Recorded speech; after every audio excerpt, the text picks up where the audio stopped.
नमस्कार. महाराष्ट्रातील विविध क्षेत्रातील बातम्या झटपट आपल्या मोबाईलवर पाहण्यासाठी लगेचच सबस्क्राईब करा राष्ट्रशक्ती लाईव्ह न्यूज आणि सोबत बेल आयकॉन प्रेस करायला विसरू नका. साहेब, मंगल प्रभात लोढा यांनी 2014 पर्यंत भाजप ही तेवढी राज्यात ताकदवर नव्हती असं वक्तव्य केलंय. कसं बघता याच्यात? काल बघा, मी देखील वाहिन्यांवरती आमचे मंत्रिमंडळातले सहकारी मान्य मंगल प्रभात लोढांचं एक वक्तव्य ऐकलं आणि त्यांनी हे स्पष्ट केलं त्यामध्ये की 2014 पर्यंत इतकी ताकदवान ही भाजप महाराष्ट्रामध्ये नव्हती. म्हणजे हे त्यांनी स्वीकारलं. आणि ठीक आहे, आता भाजप ताकदवान आहे किंवा भाजपचे लोक विधानसभेला आमदार जास्त निवडून आले ही वस्तुस्थिती आहे. पण थोडंसं 2014 नंतर जी राजकीय स्थित्यंतर महाराष्ट्रात घडली, थोडं मंगल प्रभात लोढांनी त्याच्याकडे सुद्धा पाठीमागं वळून बघितलं पाहिजे. कारण 14 ते 19 जेव्हा भाजपचं आणि शिवसेनेचं सरकार होतं तेव्हा काय वस्तुस्थिती राज्यामध्ये होती हे आपण पाहिलं. पण 19 नंतर जेव्हा महाविकास आघाडी झाली आणि ती झाल्यानंतर भाजप विरोधामध्ये बसली आणि उद्धव ठाकरे साहेबांनी राष्ट्रवादी काँग्रेस आणि काँग्रेस बरोबर महाविकास आघाडी करून सरकार केलं. त्यावेळची काय होती परिस्थिती, तर पूर्ण ताकदवान ही राष्ट्रवादी काँग्रेस असेल, काँग्रेस असेल, हे करण्याचा प्रयत्न त्या महाविकास आघाडी सरकारमधनं झाला. नंतरच्या काळात जेव्हा आदरणीय एकनाथजी शिंदे साहेबांनी कडक भूमिका घेतली 2022ला आणि आम्ही 50 आमदारांनी आदरणीय एकनाथजी शिंदे साहेबांच्या नेतृत्वाखाली उठाव केला, तिथून खऱ्या अर्थानं स्थित्यंतर महाराष्ट्राच्या राजकीय परिस्थितीमध्ये झालं. आणि सत्तेच्या बाहेर असणारी भाजप ही आदरणीय शिंदे साहेबांच्या या निर्णयामुळं ही पुन्हा सत्तेमध्ये आली आणि त्याचा परिणाम झाला की आदरणीय शिंदे साहेबांनी 2.5 वर्ष मुख्यमंत्री म्हणून जे राज्यामध्ये काम केलं ते महायुती म्हणूनच केलं. आम्ही मंत्रिमंडळामध्ये आदरणीय शिंदे साहेबांचे होतो.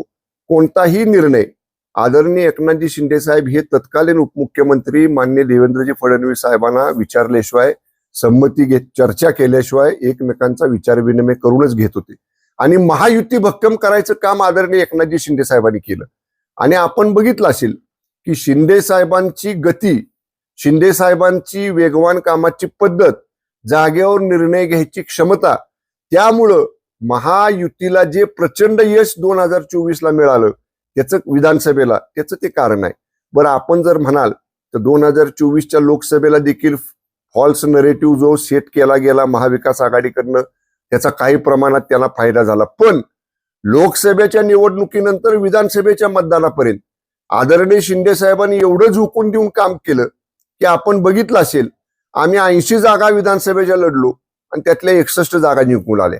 आणि मुख्यमंत्री माझी लाडकी बहीण योजना, 1 रुपयात पीक विमा, महिलांना 50% इष्टी मध्ये सवलत, सुशिक्षित बेरोजगार तरुणांना प्रशिक्षण योजना, अशा वेगळ्या वेगळ्या क्षेत्रातल्या सगळ्या लोकांसाठी भरीव काम या आदरणीय शिंदे साहेबांच्या मुख्यमंत्री पदाच्या कालावधीमध्ये झालं. त्याचा परिणाम महायुती भक्कम होण्यामध्ये झाला. त्यामुळं मला मंगल प्रभात लोढा साहेबांनी एक सांगायचं की तुम्ही म्हणताय ती वस्तुस्थिती आहे. 14 पर्यंत भाजप एवढी ताकदवान नव्हती, पण 22ला आदरणीय शिंदे साहेबांनी जी भूमिका घेतली त्या भूमिकेमुळे भाजप सत्तेमध्ये आलं.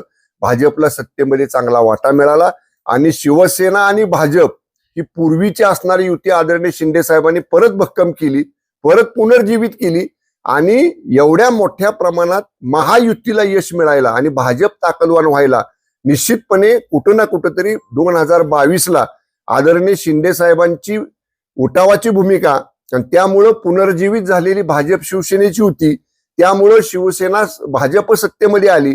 तसं बघाल तर आम्ही सत्तेमध्ये होतो ना 2019ला. आम्हाला काय सत्तेतनं बाहेर जायची आवश्यकता नव्हती.